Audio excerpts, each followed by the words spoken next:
Assalamualaikum warahmatullahi wabarakatuh. Jadi kali ini penulis ingin bahas soal bukti lagi bahwa yang namanya licin itu tidak setara dengan anti gesek. Jadi mungkin udah pernah tahu aditif yang namanya WEPP 211, Ceratex, Lupromax, oli BM1, oli Axon. Ya mungkin Delta Loop termasuk ya. Delta Loop, Asteloop, Maxxis, agak salah ya, Maxxis ya kalau nggak salah. Pokoknya oli warna merah yang ada ciri lengket. Jadi kalau tangan olinya diteteskan ke tangan terus dipegang dengan jari lain, dipisah, itu nanti olinya jadi seperti ada lengket-lengketnya gitu ya. Jadi seperti lem. Tentu ini kalau kondisi olinya baru. Kalau olinya sudah pernah kepake ya nggak begitu lagi. Jadi oli bekasnya Delta Loop itu sudah nggak gitu lagi. Cuma oli baru tok yang mengalami seperti itu. Nah, pengalaman pakai oli-oli itu seringnya nggak nambah top speed ya. Jadi kalau oli licin kan harusnya nambah top speed. Tapi ya kadang enggak. Merubah konsumsi bahan bakar pun ya nggak begitu terasa ya.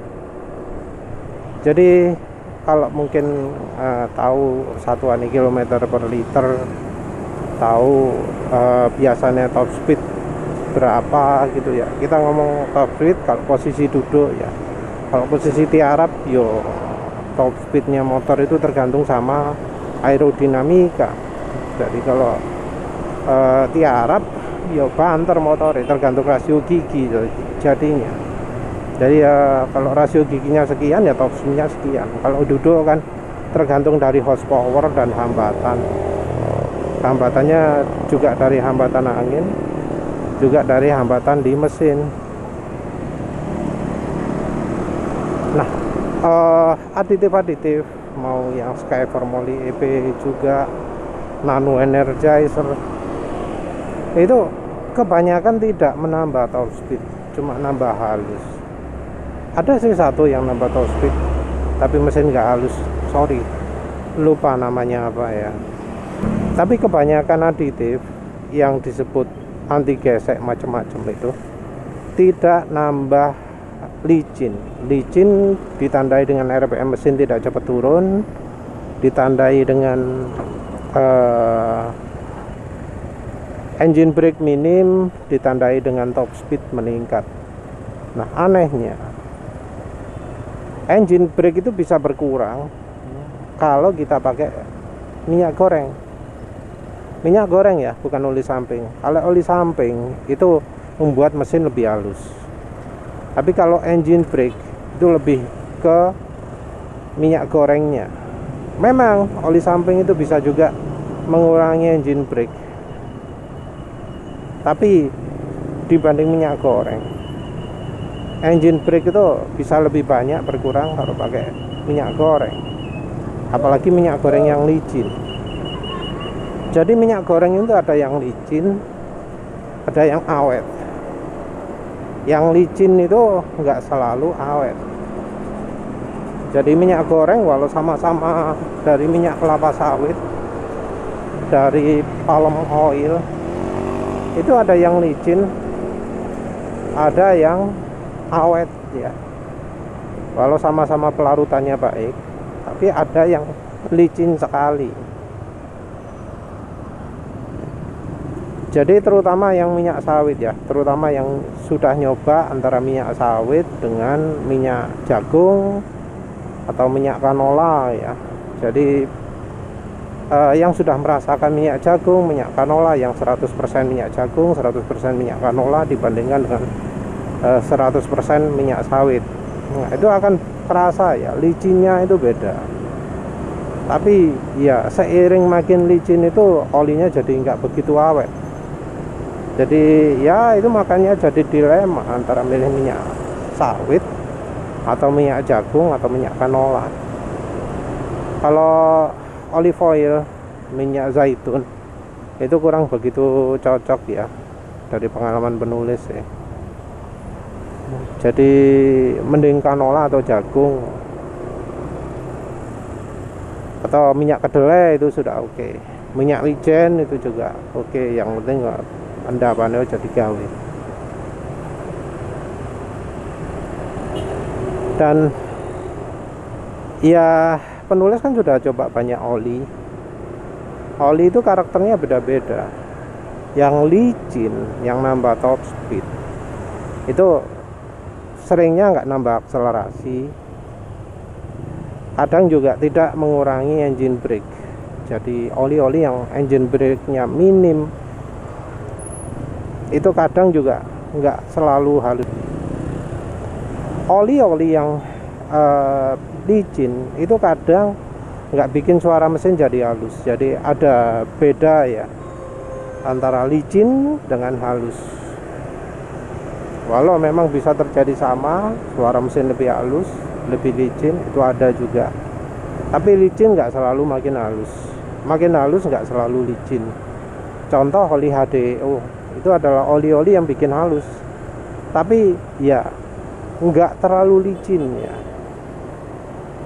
Oli yang licin itu rasanya adalah oli yang mengandung MODTC, tapi ya sayangnya kita nggak tahu oli mana saja yang mengandung MODTC. Dari uji partikel juga kita nggak bisa bedakan apakah itu MODTC ataukah MOS2. Kalau MOS2 ya tentunya nggak akan selicin MODTC. Jadi licin itu terutama dari friction modifier. Jadi istilahnya sendiri sudah beda ya. Kalau halus itu biasanya hubungannya dengan anti-wear aditif untuk mengurangi aus karena gesekan. Friction modifier itu membuat olinya jadi lebih licin ya istilahnya, kalau kita lihat dari istilah. Friction modifier ini contohnya adalah ester, minyak goreng juga termasuk. MODTC walau ya termasuk anti-wear, tapi dia punya friction modifier juga. Makanya MODTC sekarang jadi aditif yang ya termasuk wajib dipakai ya. Jadi kalau oli mobil ada molinya itu ada MODTC, biasanya seperti itu. Tentu ya kita nggak akan bisa bedakan MODTC atau MOS2. Kalau mau membedakan ya kita lihatnya dari tanda resource conserving ya di botol olinya. Jadi kalau ada resource conserving, kemungkinan besar itu sudah ada MODTC-nya. Tapi ya jarang sekali kan oli yang ada logo API-nya. Makin jarang lagi oli yang ada resource conserving-nya. Nah, eksperimen penulis yang terakhir untuk resep aditif oli juga jadi bukti bahwa yang namanya licin itu nggak berkaitan dengan anti-wear ya. Jadi saat penulis eksperimen pakai styliron, stearic acid, silikon, boron, itu penulis awalnya nggak pakai gasoli G1000. Yang terjadi apa? Mesin itu licin ya, engine brake itu minim, tapi suaranya kasar. Karena penulis juga pakainya pakai oli bekas. Oli bekas yang penulis pakai itu cirinya dua. RPM mesin cepat turun, engine brake besar, terus suara mesin kasar. Nah, ketika penulis pakai styliron, yang terjadi adalah suara mesin masih kasar, tapi engine brake sudah sangat minim, sudah sangat licin. RPM mesin juga nggak cepat turun. Nah, baru setelah itu penulis tambahkan gasoli G1000 pada resep styliron. Penulis juga sudah pakai minyak goreng juga yang karena jumlahnya sedikit tidak begitu besar pengaruhnya. Tapi licinnya itu ya terutama. Licin juga bisa terlihat dari konsumsi bahan bakar yang kalau kita lihat barnya ya biasanya kecepatan 30 itu 4 bar ya kalau olinya nggak bagus. Itu bisa sampai 5 bar, 6 bar ya. Kalau kecepatan 60 di motor penulis kecepatan konstan biasanya wis 6 bar ya, jadi nggak bisa dipakai acuannya jadi harus kecepatan di bawah ini ya, separuh ya.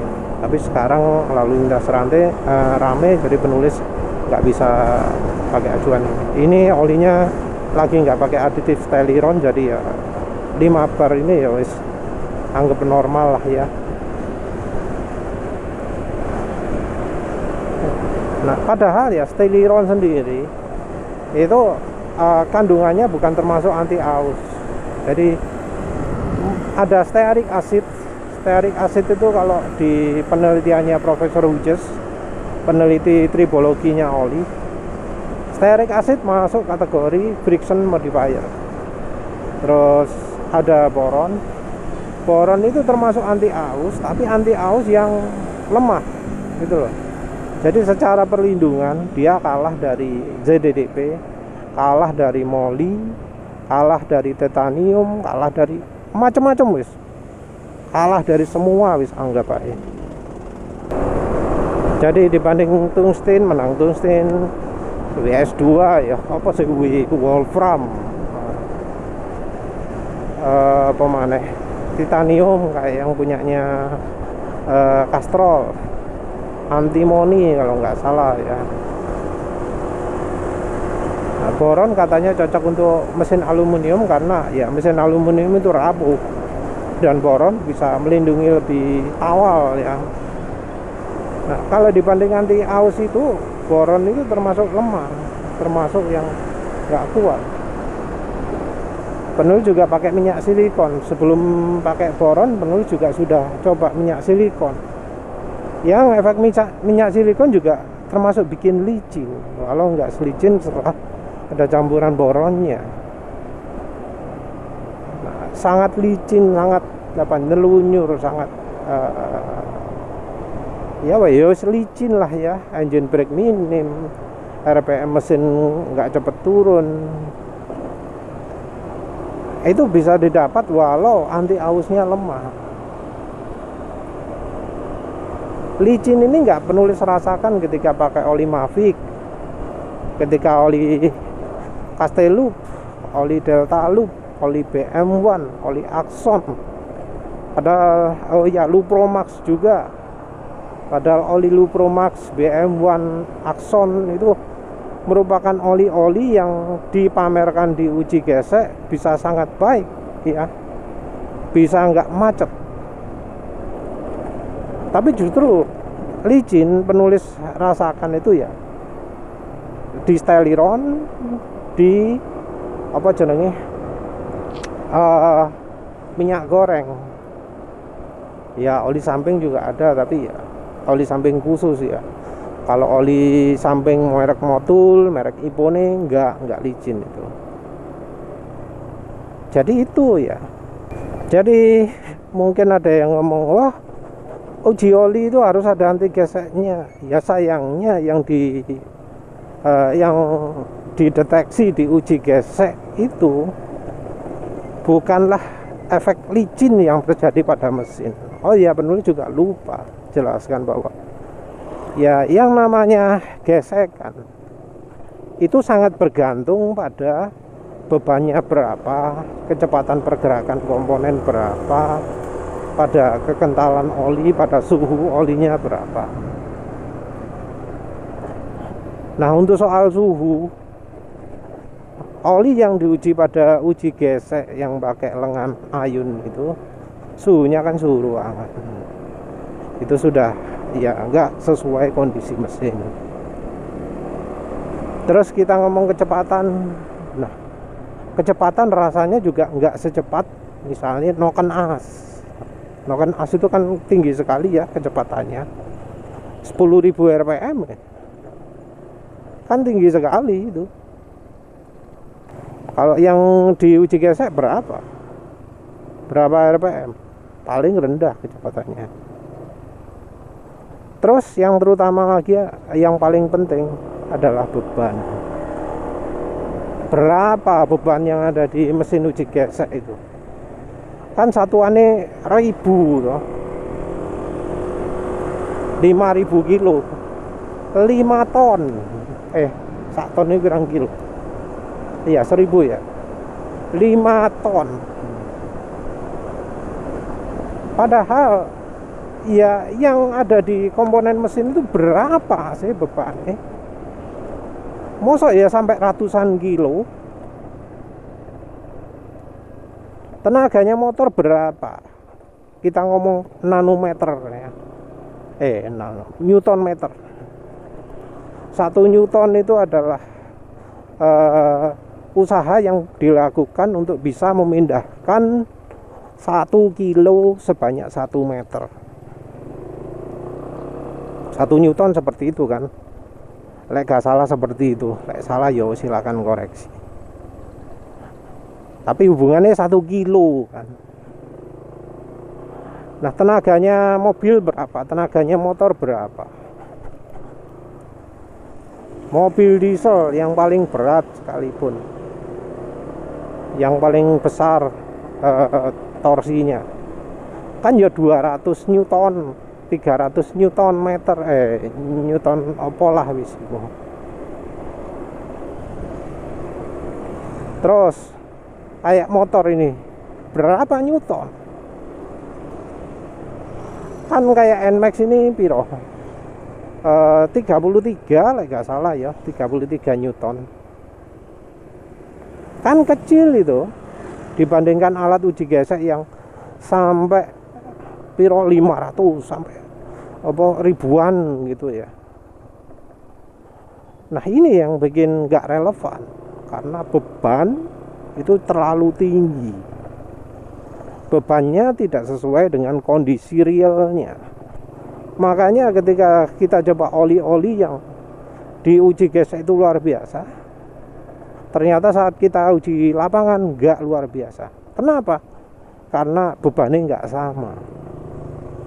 Aditif yang baru bekerja di beban yang sangat tinggi jadi belum aktif ketika kita pakai di motor, walau itu kebut-kebutan, walau itu boncengan, pakai di tanjakan dan seterusnya. Jadi ya bisa dibilang menipu. Ya wis itu saja. Terima kasih sudah menonton. Assalamualaikum warahmatullahi wabarakatuh.